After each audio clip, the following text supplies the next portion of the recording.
आज हम tryptophan operon के बारे में डिस्कस करेंगे। ये बीएससी सेकेंड ईयर के पेपर सेकंड का एक टॉपिक है। ट्रिप्टोफैन ऑपेरोन, ई कोलाई जैसे बैक्टीरिया जो होते हैं उन्हें सरवाइव करने के लिए एमिनो एसिड्स की रिक्वायरमेंट होती है, क्योंकि हमारी तरह ये भी प्रोटीन बनाते हैं। इसमें से एक इम्पॉर्टेंट एमिनो एसिड होता है जिसकी इनको रिक्वायरमेंट होती है, वो होता है ट्रिप्टोफैन। अब बात आती है ट्रिप्टोफैन ऑपेरोन क्या होता है। तो ट्रिप्टोफैन के बायोसिंथेसिस के लिए जिन जीन्स की रिक्वायरमेंट होती है उनके ट्रांसक्रिप्शन का रेगुलेशन ही ट्रिप्टोफैन ऑपेरोन है। क्लियर। अब ट्रिप्टोफैन ऑपेरोन की स्ट्रक्चर के बारे में हम यहाँ देखते हैं। ट्रिप्टोफैन ऑपेरोन में 5 स्ट्रक्चरल जीन्स होते हैं जो ट्रिप्टोफैन के बायोसिंथेसिस के लिए जो जीन्स जिन एंजाइम्स की रिक्वायरमेंट होती है उनको एनकोड करते हैं।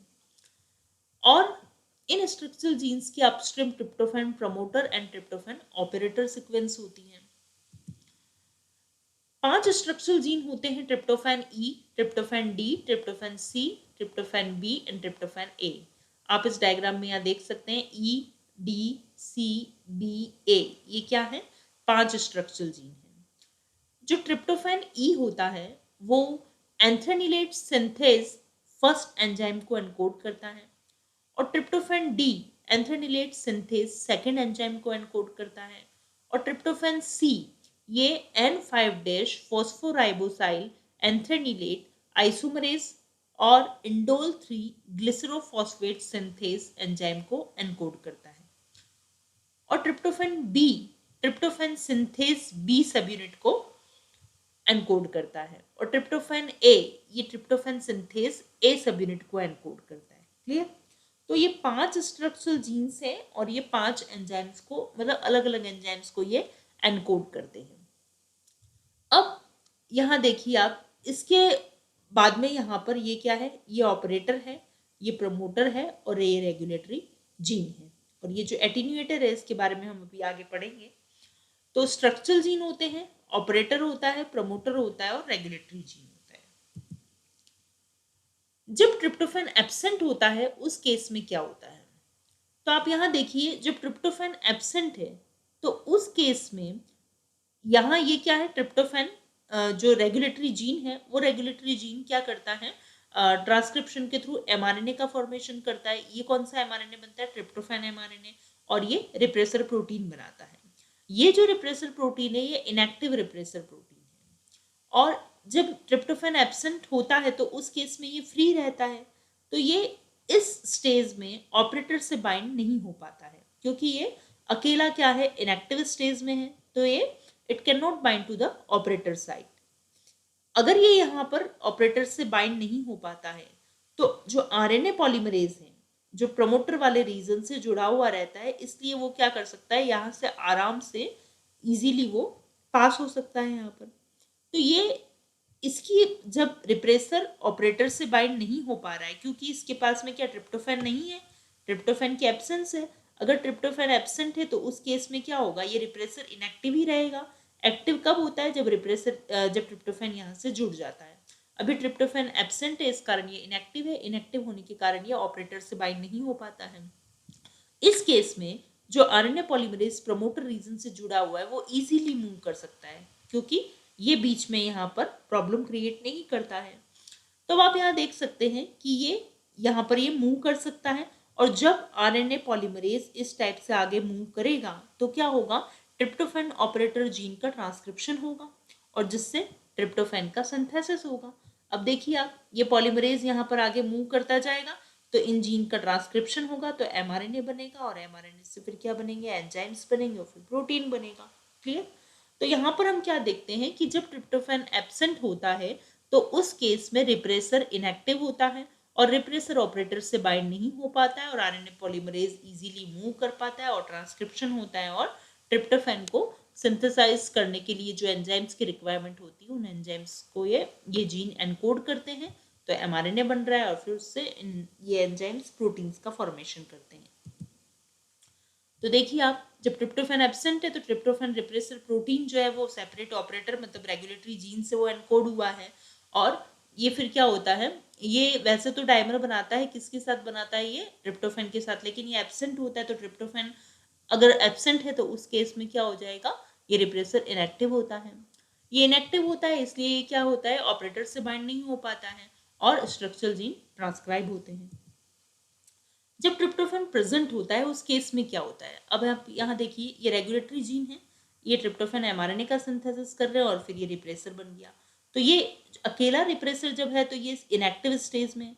जब ट्रिप्टोफैन प्रेजेंट होगा तो ट्रिप्टोफैन आके यहाँ जुड़ जाएगा, यहाँ पर ये बाइंड हो गया, तो ये इनएक्टिव से क्या हो गया, एक्टिव रिप्रेसर हो गया। अब जब ये एक्टिव स्टेज में आ गया तो ये ऑपरेटर से बाइंड हो सकता है।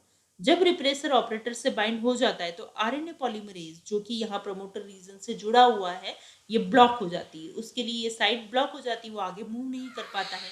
अगर वो आगे मूव नहीं कर पाता है तो इन जीन्स का क्या होता है, ट्रांसक्रिप्शन नहीं हो पाता है। क्लियर? तो यहाँ पर आप देखिए कि जब ट्रिप्टोफैन प्रेजेंट है तो यहाँ पर क्या हो रहा है कि जो रिप्रेसर है वो ट्रिप्टोफैन की प्रेजेंस के कारण यहाँ पर रिप्रेसर जो है वो ऑपरेटर से बाइंड हो जाता है और ऑपेरॉन रिप्रेस्ड हो जाता है। जब ट्रिप्टोफैन के साथ कॉम्प्लेक्स बन जाता है तो रिप्रेसर प्रोटीन जो कि रेगुलेटरी जीन से प्रोड्यूस हुआ है वो टाइटली ऑपरेटर से बाइंड हो जाता है और ये क्या कर देता है फिर बाद में। अब यहाँ आप देखिए, आपने डायग्राम में भी देखा है कि जो इनएक्टिव फॉर्म थी रिप्रेसर वो ट्रिप्टोफैन के जुड़ने के कारण एक्टिव हो गई है और फिर ये कहाँ से बाइंड हो गया है, ऑपरेटर से बाइंड हो गया है और आरएनए पॉलीमरेज की एक्टिविटी को इसने आगे रोक दिया है। ठीक है, तो यहाँ पर हम देख सकते हैं कि इस केस में ट्रांसक्रिप्शन नहीं होता है। तो जब ट्रिप्टोफैन प्रेजेंट होता है तो ट्रिप्टोफैन के बायोसिंथेसिस के लिए एंजाइम्स की जरूरत नहीं होती है, इसलिए इन जीन का एक्सप्रेशन टर्न ऑफ हो जाता है। अब ये कैसे होता है कि ट्रिप्टोफैन की बाइंडिंग रिप्रेसर से हो जाती है और वो रिप्रेसर एक्टिव हो जाता है और वो ऑपरेटर से बाइंड हो जाता है, इसलिए स्ट्रक्चरल जीन का ट्रांसक्रिप्शन रुक जाता है। रिप्रेसर प्रोटीन की जो ऑपरेटर से बाइंडिंग होती है वो प्रमोटर को ओवरलैप करता है, इसलिए आरएनए पॉलीमरेज प्रमोटर से बाइंड नहीं हो पाता है, इसलिए ट्रांसक्रिप्शन होल्ड हो जाता है। इस रोल में ट्रिप्टोफैन को हम को रिप्रेसर भी कहते हैं और यह नेगेटिव कंट्रोल होता है क्योंकि जो बाउंड रिप्रेसर होता है वो ट्रांसक्रिप्शन को प्रिवेंट करता है, इसलिए हम इसे नेगेटिव कंट्रोल कहते हैं। Attenuation, a second mechanism called attenuation is also used to control expression of the tryptophan operon। दूसरा मैकेनिज्म क्या है, एटीन्यूएशन है। एटीन्यूएशन में क्या है कि जो एमआरएनए बन रहा है इन स्ट्रक्चरल जीन से के ट्रांसक्रिप्शन से जो एमआरएनए बनता है वो पॉलीसिस्ट्रोनिक एमआरएनए है, उसका जो 5' एंड होता है वो ट्रिप्टोफैन। अब यहाँ पर क्या है, ये पॉलीसिस्ट्रोनिक एमआरएनए बना किससे है, ट्रिप्टोफैन ऑपेरोन के ट्रांसक्रिप्शन से बना है। अब इस एमआरएनए का जो 5' एंड होता है वहां पर एक लीडर सीक्वेंस प्रेजेंट होती है और ये लीडर सीक्वेंस कहाँ प्रेजेंट होती है, जो ट्रिप्टोफैन स्ट्रक्चरल जीन के कोडिंग रीजन होता है उसके अपस्ट्रीम ये लीडर सीक्वेंस प्रेजेंट होती है और ये leader sequence 14 amino acid leader peptide जिसमें कि 2 ट्रिप्टोफैन रेसिड्यूज होते हैं उनको एनकोड करती है। लीडर सीक्वेंस का फंक्शन क्या होता है कि ये ट्रिप्टोफैन ऑपेरोन के फाइन ट्यून एक्सप्रेशन को करती है। ओके, अब यहाँ पर ये किस पर डिपेंड करता है, ट्रिप्टोफैन की अवेलेबिलिटी पर डिपेंड करता है। तो ये लीडर सीक्वेंस क्या करती है, ये इसको क्या करना होता है, ट्रिप्टोफैन ऑपेरोन को का फाइन ट्यून एक्सप्रेशन इसको करना होता है जो कि ट्रिप्टोफैन की अवेलेबिलिटी पर डिपेंड करता है। लीडर सीक्वेंस में 4 रीजन होते हैं जो नंबर 1 to 4 होते हैं और ये अलग अलग बेस पेयर स्टेम लूप या हेयर पेन स्ट्रक्चर बनाते हैं अलग अलग वैरायटी के, जिसे हम स्टेम लूप सेकेंडरी स्ट्रक्चर कहते हैं। अब आप यहाँ देखिए, पहले इस डायग्राम में देखिए, ये एमआरएनए है।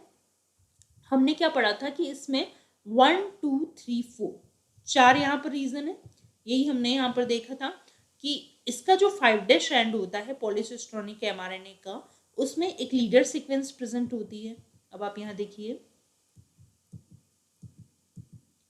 ये देखिए, ये लीडर सीक्वेंस है जो कि लीडर पेप्टाइड बनाती है यहाँ पर।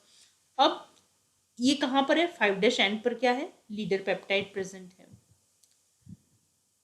ये जो लीडर सीक्वेंस है ये 14 एमिनो एसिड के लीडर पेप्टाइड को कंटेन किए हुए होती है, इसको एनकोड करती है लीडर पेप्टाइड को, जिसमें कि क्या होते हैं, 2 ट्रिप्टोफैन रेसिड्यूज होते हैं। तो आप यहाँ देखिए, ये 14 एमिनो एसिड्स वाली है लीडर पेप्टाइड।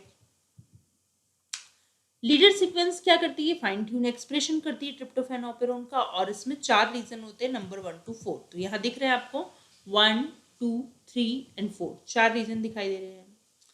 अब ये जो रीजन है, चारों रीजन है, इसमें रीजन 3, रीजन 2 और 4 दोनों के कॉम्प्लीमेंट्री होता है। तो यहाँ देखिए ये रीजन 3, यहाँ हम क्या देख रहे हैं कि रीजन 3 जो है वो कॉम्प्लीमेंट्री 2 और 4 दोनों के होता है।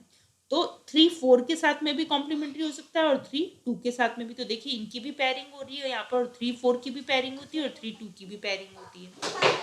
अगर रीजन 3 और रीजन 4 वो एक दूसरे से बेस पेयरिंग करते हैं तो एक लूप लाइक स्ट्रक्चर बनता है जिसे हम एटीन्यूएटर कहते हैं। तो अब आप यहाँ देखिए 3 और 4 इनकी जब बेस पेयरिंग होती है तो यहाँ पर एटीन्यूएटर स्ट्रक्चर बनता है। क्लियर? इसको हम क्या बोलते हैं, ट्रांसक्रिप्शनल टर्मिनेशन। यहाँ पर ट्रांसक्रिप्शन रुक जाता है।